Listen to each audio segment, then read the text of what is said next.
nine, eight, seven, six, five, four, three, two, one.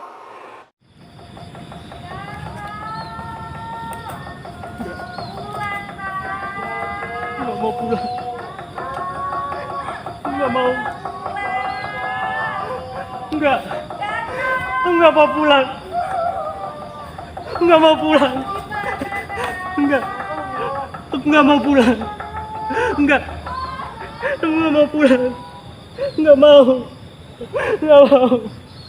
Aku nggak mau pulang. Aku nggak mau pulang. Aku nggak mau pulang. Aku nggak mau pulang. Nggak mau.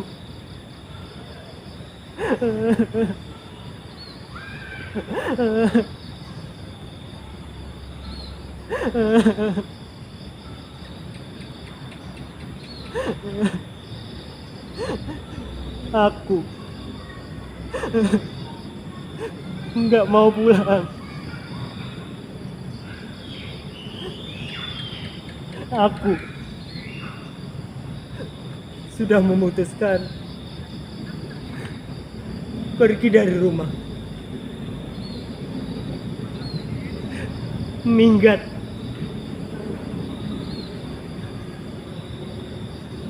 Nggak tahu mau kemana. Yang penting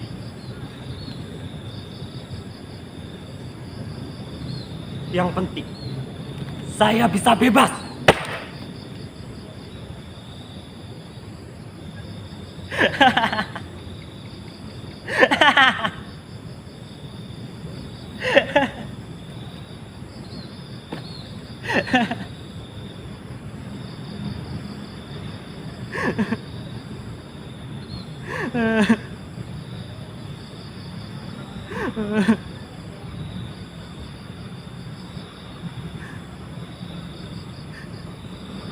Saya nggak mau terus-terusan disalahkan.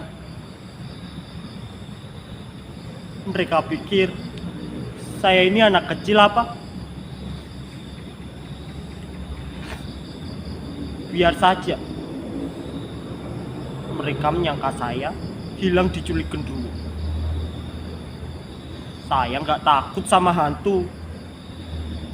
Jangankan genderuwo atau kolong wew.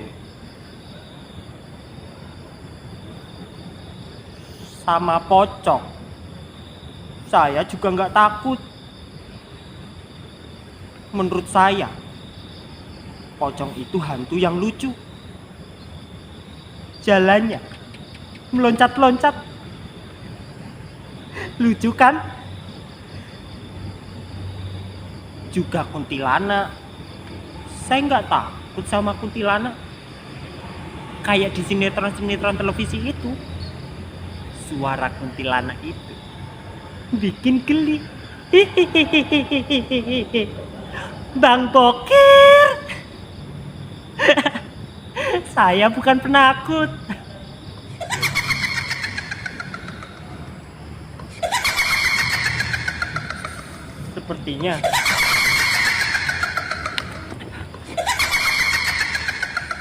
Sepertinya kok ada suara kuntilanak beneran ya.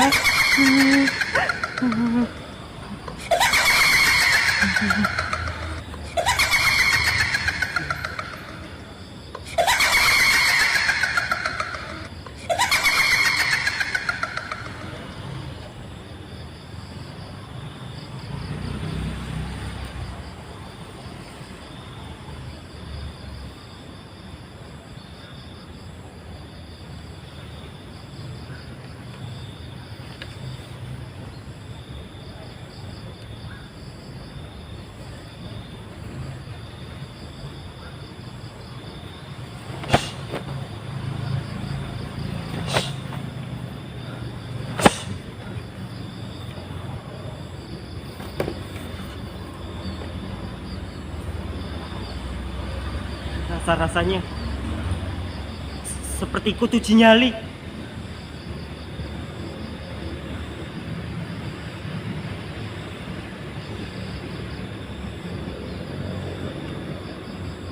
Saya tahu ini tidak akan mudah.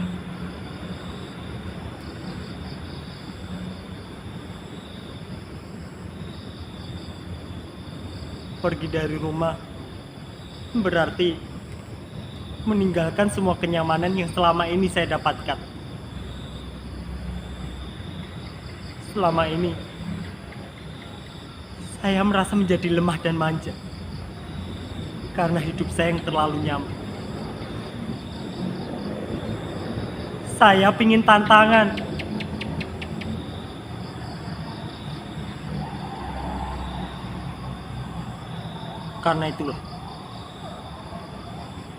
Karena itulah saya memberontak.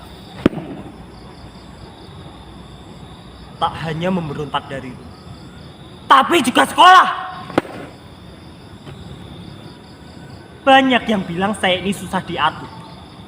Ya, saya ini suka memberontak. Saya nggak mau hanya jadi murid yang duduk manis di kelas. Manggut. Setiap kali guru menjelaskan semua pelajaran. Seringkali pelajaran di sekolah juga tidak sesuai dengan kenyataan. Di sekolah kita diajari untuk memiliki moral yang baik. Tapi kenyataannya, lihat itu, para politisi yang suka korupsi. Apa itu bermoral? Kita dididik untuk taat hukum dan aturan. Tapi para pejabat itu malah seringkali mempermainkan aturan. Hukum hanya jadi alat kekuasaan.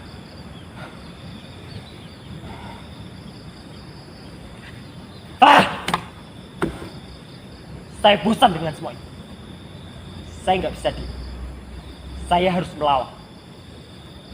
Saya siap menerima resiko yang paling pahit. Bahkan, jika saya dikeluarkan dari sekolah, ini pilihan. Belajar tidak hanya di sekolah, bukan? Kehidupan ini justru sekolah sesungguhnya. Banyak tokoh besar juga gagal sekolah. Yang terpenting, kita harus rajin baca buku. Harus baca.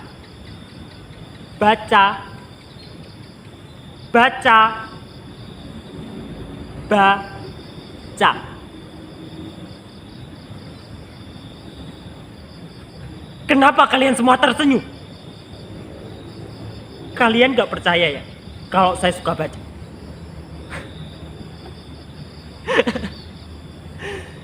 Saya suka baca. Pemberontak harus punya otak. Makanya saya suka baca apa saja. Buku sejarah, buku filsafat. Kadang baca novel atau baca puisi.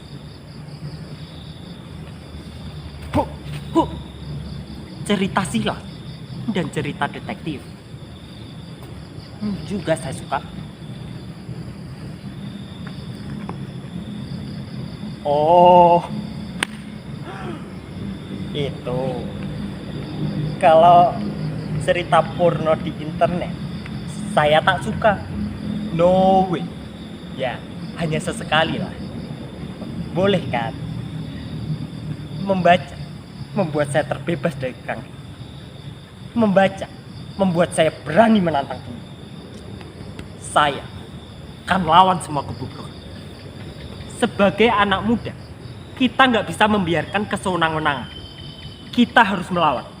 Seperti para pemuda zaman dahulu berani melawan penjajah. Ingat, para pemuda zaman dahulu berhasil karena Sumpah Pemuda. Masa sekarang kita hanya berani dengan sumpah pocong. Enggak deh. Sebagai anak muda itu, kita harus jadi agen perubahan. Jangan hanya sibuk jadi agen pulsa.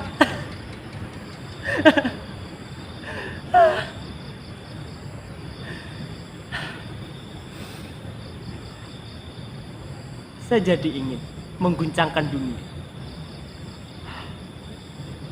Saya jadi ingat pidato Bung Karno yang selalu berapi-api.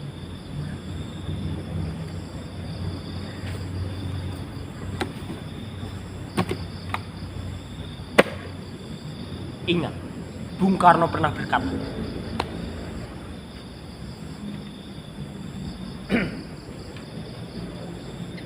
beri saya 10 pemuda, maka akan saya guncangkan seluruh dunia. Kenapa 10 pemuda? Karena kalau 11 jadinya kesebelasan sepak bola, kalah melulu kayak PSSI itu. Sebagai anak muda itu kita harus bangkit, nggak boleh patah semangat, apalagi kalau patah hati. Ingat, rawe-rawe rantas, malang-malang putung. Korupsi harus diberantas, koruptor harus digantung. Sekali lagi, rawe-rawe rantas, malang-malang Mojokerto, Situbondo, Surabaya, ayo. Kok jadi kayak kernet bus ya? Wah. Pidato saya terlalu bersemangat rupanya. Saya itu selalu kagum dengan tokoh-tokoh besar dunia. Soekarno, Che Guevara, Napoleon, Steve Jobs. Wah. Aduh. Kok saya jadi lapar ya?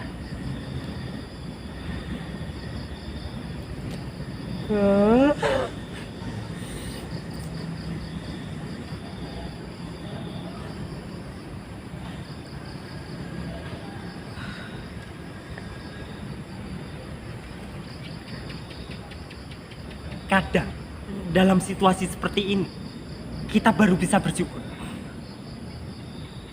Lezat ini.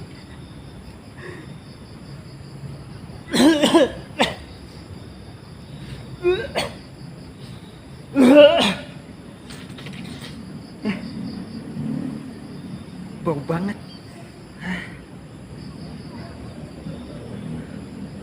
Penderitaan akan membuat kita makin kuat.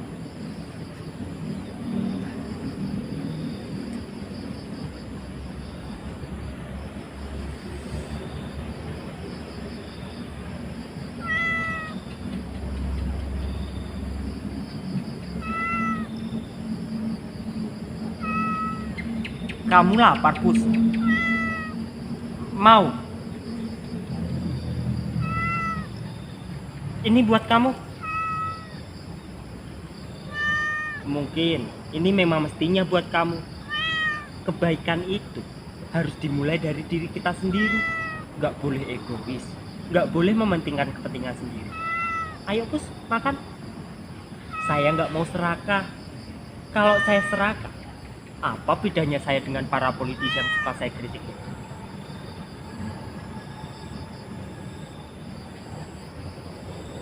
Kadang saya suka heran, kenapa sih anak muda seperti saya selalu disalahkan? Dianggap suka bikin masalah, suka ribut. Loh, bukannya para politisi itu yang suka ribut? Lihat itu, di sidang-sidang parlemen, yang suka berdebat dan berbeda pendapat.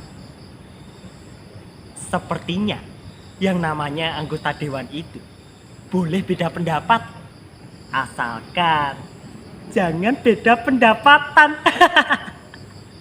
Makanya jangan suka menyudutkan saya, jangan mengecap saya sebagai pemberontak yang hanya bikin onar. Saya hanya bosan dengan keadaan yang serba munafik ini. Saya ingin jujur. Orang jujur sekarang langka di negeri ini. Apa sih susahnya menjadi orang jujur? Susah mencari orang jujur. Lebih gampang. Lebih gampang cari jujur kacang hijau. Bercang hijau. Bercang hijau. Terus terang, saya nggak suka bubur. Saya lebih suka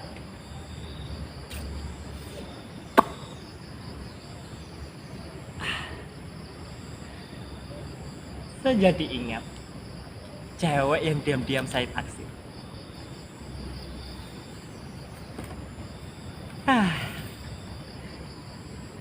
Saya jadi kangen padanya. Wajahnya bagai langit bersih tanpa jerawat. Senyumnya bagai pagi yang muncul di jendela. Saya pernah menembaknya dengan puisi, seperti Rangga mengirimkan puisi buat cinta. Kadang saya suka membayangkan kalau saya ini seganteng Rangga. Ya 11-12 lah, beda tipis. Rangga ibarat jam 11 siang, saya jam 12 malam.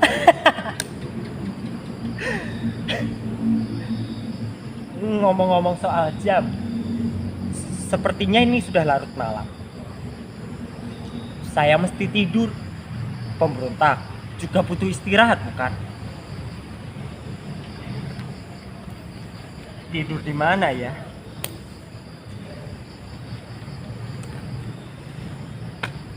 Banyak nyamuk. Bau pesing. Beda jauh sama kamar saya yang ber-AC. Duh, pengen kencing lagi nih. Mana ya?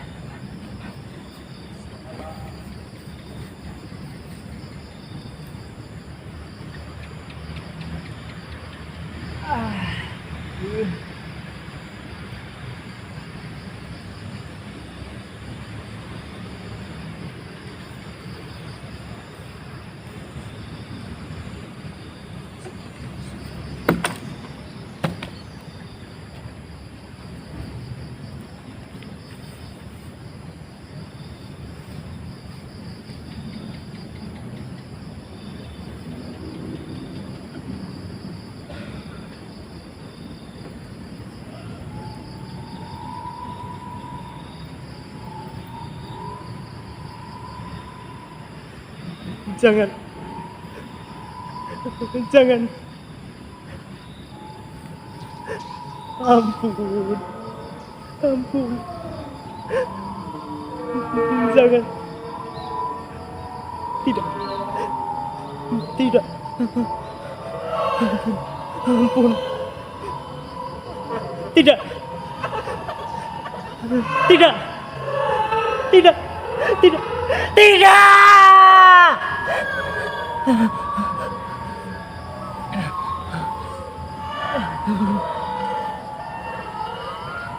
Kenapa saya takut seperti ini? Baru saja terpejam, sudah dihantui mimpi buruk. Aduh, ini benar-benar di luar bayangan saya. Mungkin saya terbawa emosi. Mungkin saya benar-benar belum siap. Ternyata tak gampang menjadi pemberontak.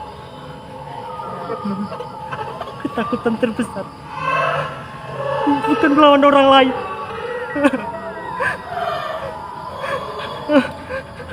enggak, tetapi melawan diri kita sendiri. Tak cukup banyak keberanian. Mungkin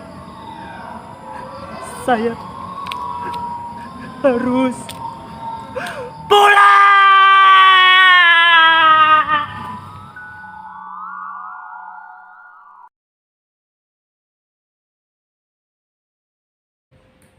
Assalamualaikum warahmatullahi wabarakatuh. Saya Soleh Sudarsono dari Prodi Teater ISI Surakarta 2020. Dalam ujian pemeranan postrealis, saya memakai naskah karya Agus Noor yang berjudul Pemberontak.